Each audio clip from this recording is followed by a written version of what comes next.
ETL tools first came into vogue in the 1970s. ETL stands for Extract, Transform, Load, and that pretty clearly describes what they do. First, they extract data from a data source, then they transform the data to the appropriate structure for the target, and then the data is loaded into the target database, application, or data warehouse. For years, ETL tools have been a standard approach for data integration, mainly because there simply haven't been any better options. But the 1970s were almost 50 years ago, and now there are better options. But what's wrong with ETL tools anyway? Well, firstly, ETL tools have no understanding of the business process that you're automating with your integration. They just look for data in a specific location, and if they find it, they snapshot it, transform it, and send it on.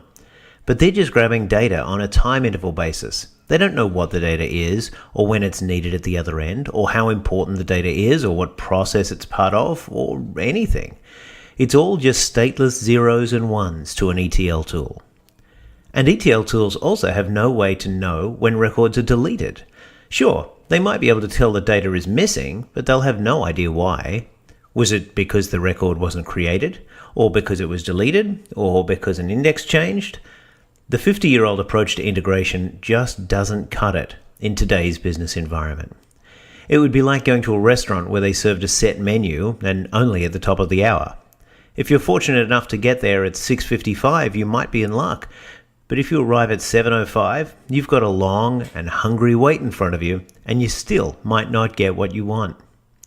So what's the modern way to integrate applications, databases, and suppliers?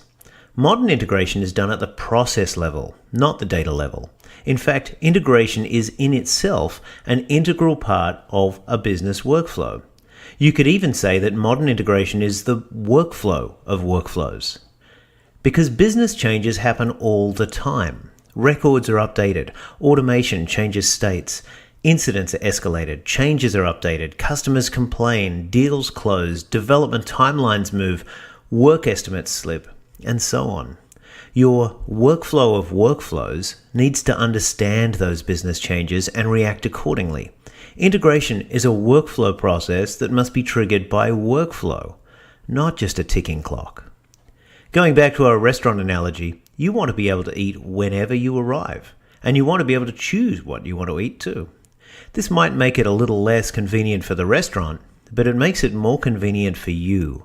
And that's how modern restaurants work. Just like modern integrations.